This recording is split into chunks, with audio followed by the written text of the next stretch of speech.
3 5-minute rounds if they need them in the Cage Warriors flyweight division. Redgie Hingston in the pale green shorts.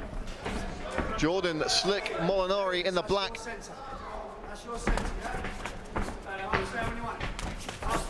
Wasting no time to get things underway here at Unplugged. And of course, you instantly see the significant difference in height and range here. Hingston 5'9", so tall for flyweight, and Molinari 5'4".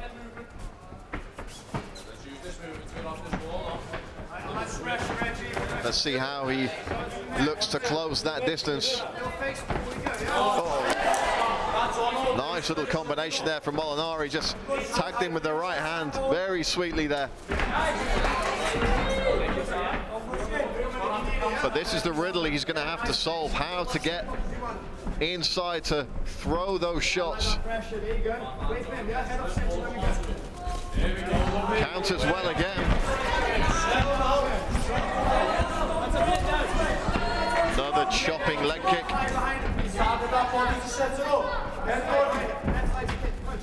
Hingston wearing a little bit of strapping around that lead ankle, and we've seen Molinari target the lead leg a couple of times now. Nice piercing kick to the midsection from the Scotsman. Nice left hook from Hingston. Molinari shrugging it off though.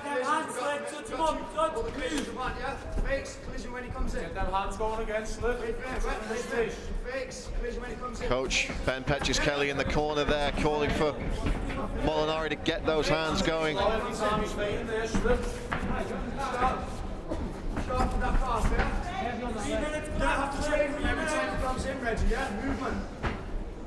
Hingston's corner calling for a bit more movement from him, and he looks to be a little bit tentative on that lead leg after a few of those leg kicks. It's some very nice car kicks there from Molinari.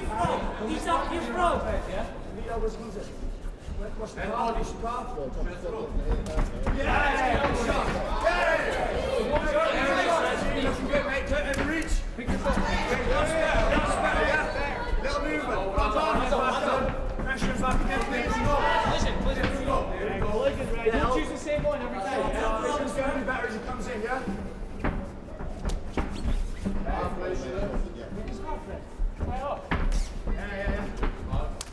Oh, nice right hand there from Hingston. Molinari crashing forward. Needs to be careful here though. Hingston teasing the elbows. Still chopping away at that ankle.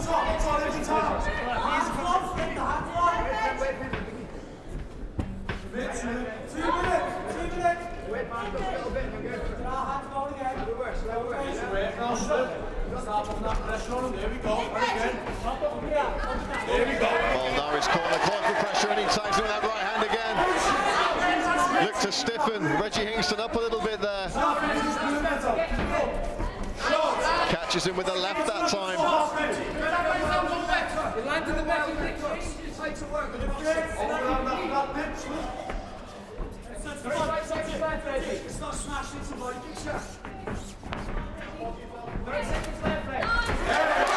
Caught the kick, landed the shot, and they clinch up for the first time. Molinari putting his man up against the cage here. It was Hingston who took that double underhook position. Looks like he wanted to clinch a little bit. Molinari happy to oblige here and dropping down.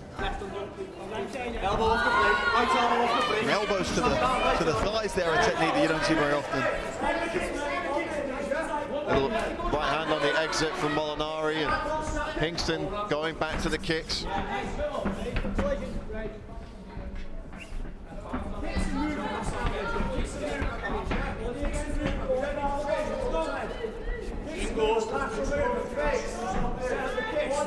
"40 seconds left in this first round.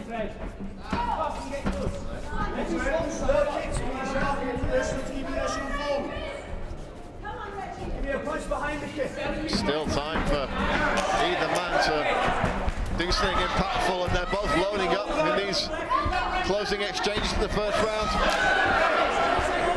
Left hand gets through from Molinari, and another, and he's hurt Hingston. Molinari. Finish it. Molinari. Back of the head, Redgie, took his shot, Redgie. Pick your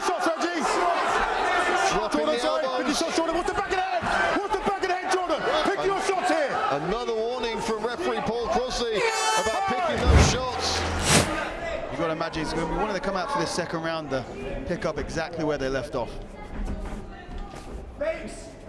Hingston too, got to know that his back is against the wall now.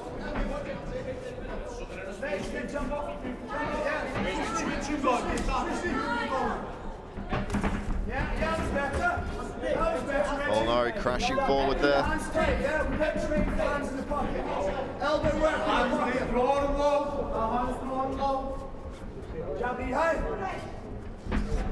Pouring out with that jab, trying to find a home for the head kick again. Thrown it a few times, he's not landed it cleanly, but the kind of shot that really could change the direction of a fight. Hingston using that jab a lot more to try and maintain that distance. He knows he cannot allow Molinari to get on the inside.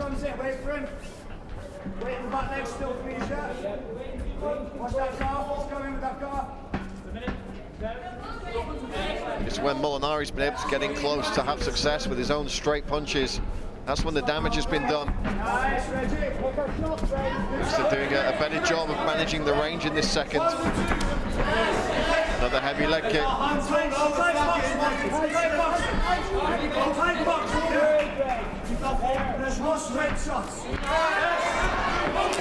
Beautiful takedown.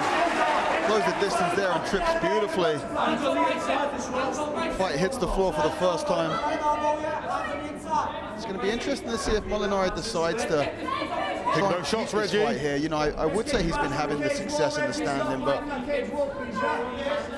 you know, plenty of work to be done in this position. Right now, he's staying very close. He doesn't seem to be thinking about doing too much. You've got to imagine Molinari wants to be utilizing this position to strike, but so far only looking to stay tight with the upper body.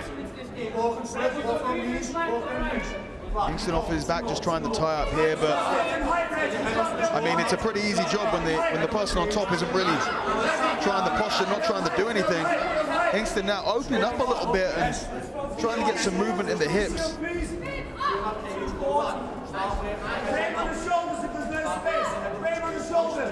Right in front of that next generation corner as well. You see Coach Adam Ventry, Ben Petches-Kelly, and Cage Warriors athlete Adam Cullen.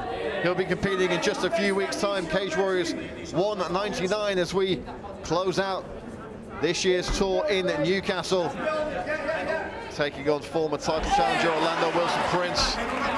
Big fight for both guys. Tickets available from cagewarriors.com if you're looking to join us in Newcastle.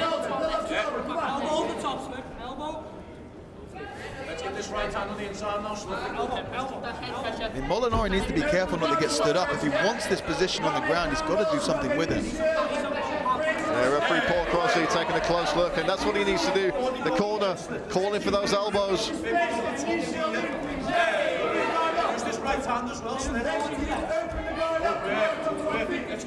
Shots to the body here from Molinari, but the head really is open, and you want to see a little bit more posture. This is where that shorter stature of Molinari can be advantageous, where he can throw big shots, he can create space, he doesn't need a huge amount of space. And actually, it's harder to catch the arm, it's harder to catch triangles and arm bars when you've got shorter limbs. You know, he's going to be safer than most to strike from inside of the guard position, but he seems strangely hesitant to do so. Now the angle's being cut there, and you can see how easy it is to pull that arm out, but Hingston getting underneath here for a leg. He's got to try and hook this leg and then create an extension here. It's not a great position to be sitting in. And this is the price you pay for it. Big elbows raining down from Molinari, but Hingston's still looking like he wants to attack that lower limb. I mean, this is a better position to do it, but he's got to try and start creating some extension in that leg.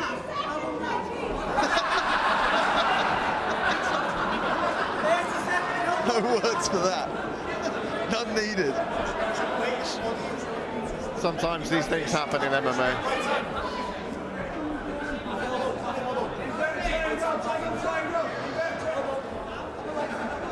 For those who are new to MMA, they don't happen very often in MMA, let's say that. Some downward elbows to the glutes here.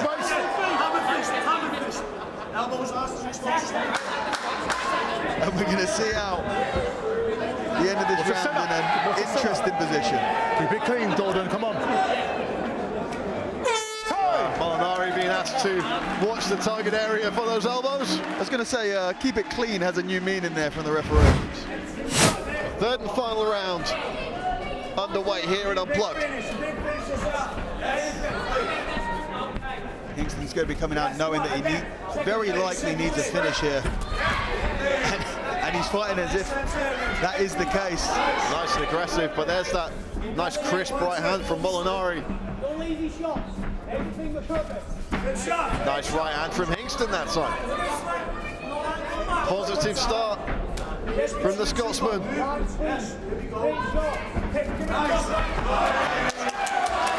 I mean, interesting hitting the mat there. Almost looked like a guard ball. I mean, I'm almost positive that there's absolutely no logic behind that. Maybe just a little slip there, but kind of disastrous for Hingston. I was just about to say, you've got to imagine Molinari's going to perhaps look to take the fight to the ground because he must be feeling so safe inside of this closed guard position.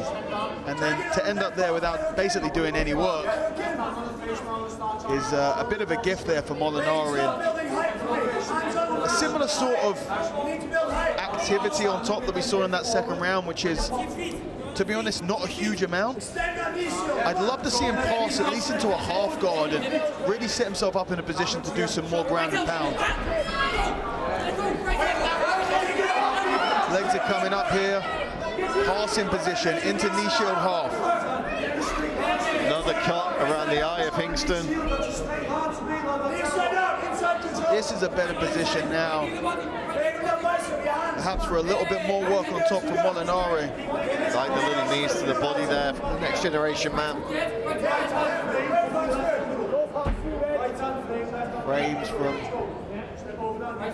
Hingston underneath, trying to get back to a better guard. Trying to work the half guard here, but finding himself really smothered against the fence and these two pillars. Not a lot of space to work as he tries to work a deep half position back into a closed guard. You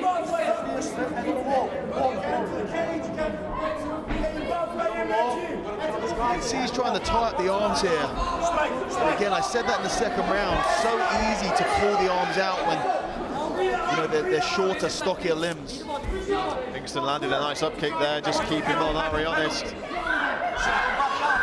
Hingston should still be throwing up submissions. I think the armbar is not the right move to go, but if he can get an isolation, throw up a triangle. Cut the angle, stay aggressive, create space here. He doesn't just want to stay on his back and ride out the remainder of this fight and drop the decision. Fight for inside position on the arm, try and get wrist control. Throw the legs up for a triangle. 2 minutes. 2 minutes. Keep your face pressed. Keep tracking his face. 2 minutes left on the clock in our opener here. Cage Warriors 197 prelims, and there you see the warning from referee Paul Crosley. Use your hands to clear the grip slip. Head up, elbow. Push his leg with your left hand. Oh no, he's still chipping away. Do enough here to prevent the referee from resetting this. Dagestani handcuff there. You can see that arm wrapped around the body and freed. Under a minute and a half left to go in this fight. Molinari continues to stay in this tight, smothering, closed guard position. They're putting Hingston in a position where he's almost left to just watch this fight slip away from him.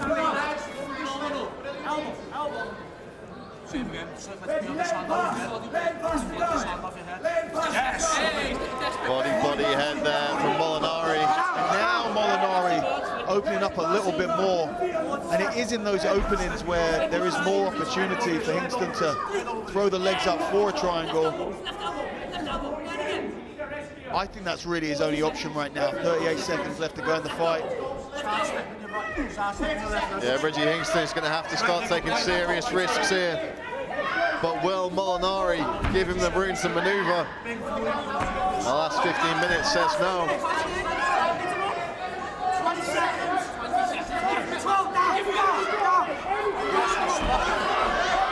Here's a scramble here from Hingston, and regardless of what happens, well, I And onto the back there, finishing strong. Molinari hammering away, ending the fight strong. It's a spine. Time! There you go, a good dominant performance pretty much throughout from Molinari.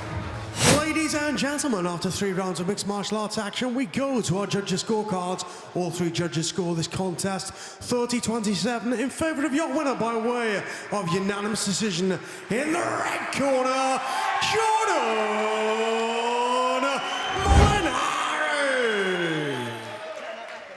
A big win for Jordan Molinari, and we are going to keep the action running.